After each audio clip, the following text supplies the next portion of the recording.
Oh no, Kiss Anime is shut down.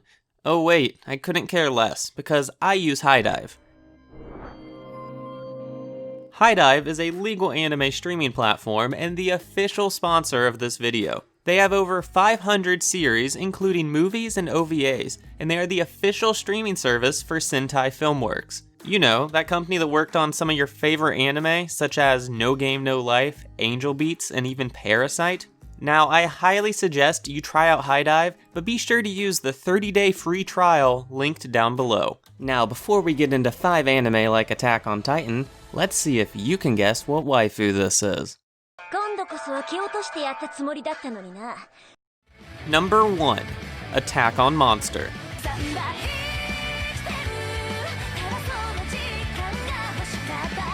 In this anime, humanity has done what it does best and completely ruined planet Earth. Around the same time that the air became almost too polluted to breathe, giant monsters known as Gadol appeared and wiped out 90% of humanity. The humans who were lucky enough to survive now dwell within a single mobile city with 3,000-meter high walls.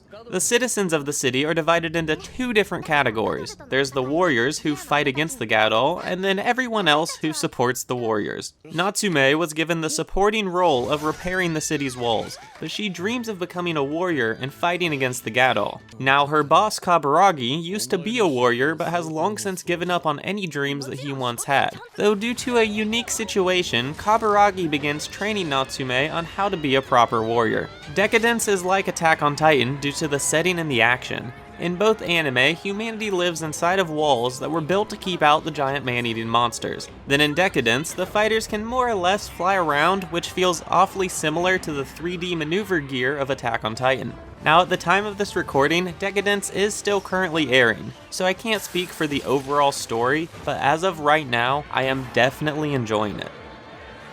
Okay, giant monsters are cool and all, but what if the enemy was small and there was a bunch of them? Number 2. Attack on Zombie.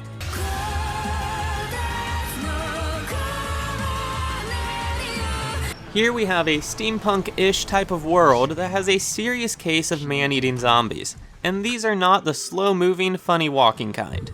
These zombies, which are called Kabaneri, have increased mobility and actually grow armor inside of their bodies, making them significantly harder to kill than your standard human. As expected, getting bitten by a Kabaneri means almost certain death, but there is some very rare cases where infected humans are able to retain their sanity. They are known as Kabaneri.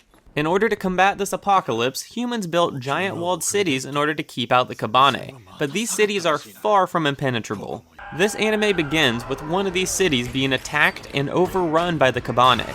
Ikoma and Mume were both at this city, and they both just so happened to be Kabaneri. Ikoma and Mume flee the doomed city and begin working together aboard the Iron Fortress to defend it against the Kabaneri. Kabaneri of the Iron Fortress is similar to Attack on Titan due to basically everything. We have humans who are forced to live inside of walled cities due to man-eating monsters. Then our main characters are able to fight back against the enemy because they are part monster themselves. You might be thinking, Kabaneri of the Iron Fortress just sounds like Attack on Titan, but zombies. And to that I would say, yeah it is. Just know, Netflix only has the 3rd movie, so don't go watch this anime on Netflix. I like gore as much as the next guy, but what if the enemy was super high-tech and attractive? Number 3. Attack on Battleship.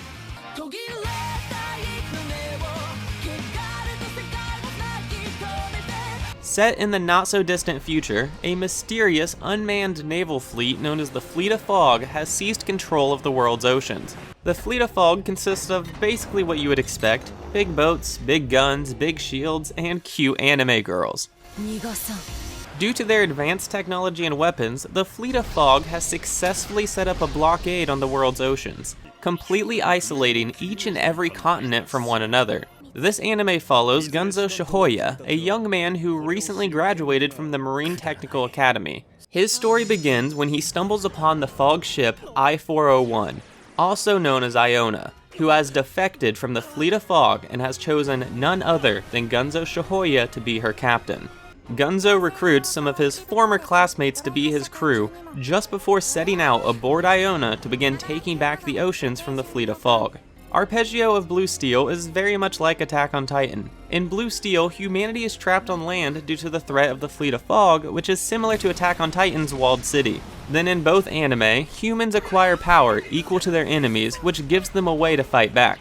Yes, Arpeggio of Blue Steel is CGI animation, but if you can get past that, then you will more than likely enjoy this anime. But if you find something new to watch in this video, then hit the like button and possibly subscribe for more recommendations in the future. Wow, really? Sexy Battleships was actually a success? What if the enemy was timeless and elegant? Number 4, Attack on Vampire.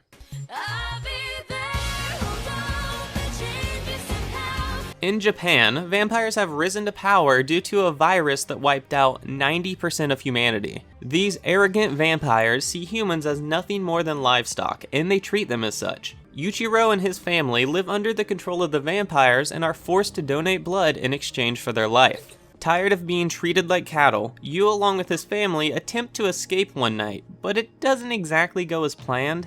Let's just say that a lot of his family didn't have a good time. Yu is the only member that was able to escape, and shortly afterward he is picked up by the Imperial Demon Army.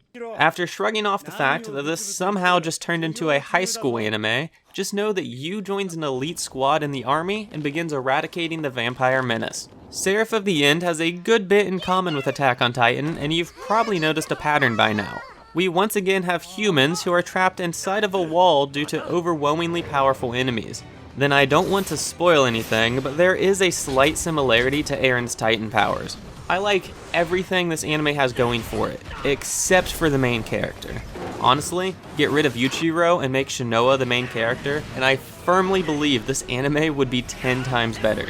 That being said, the majority of people really do like Seraph of the End, so even though I thought it was meh, I still recommend you try it out.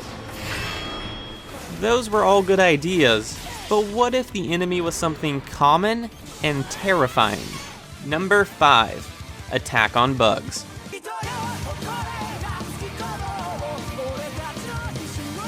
It is currently the 26th century, and there is an alien virus with a 100% fatality rate spreading across the Earth. Scientists believe the cure can be found on Mars, but there's a minor issue with that.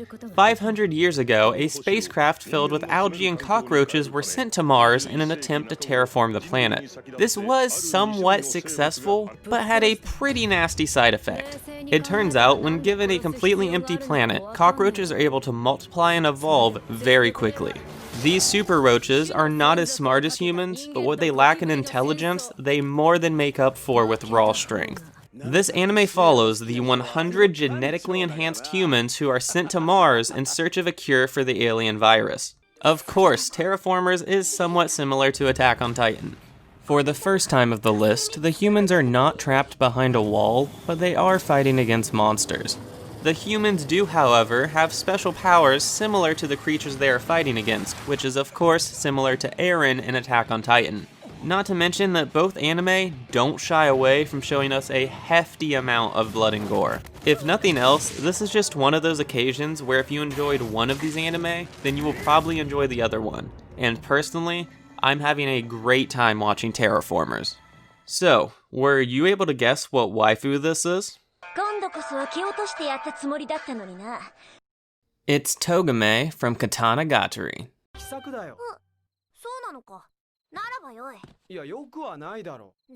Don't forget to use the link in the comments or description below to redeem your free trial of HIDIVE. And last but not least, I gotta say thank you to all my patrons. Thanks for watching everyone, and I hope to see you next time.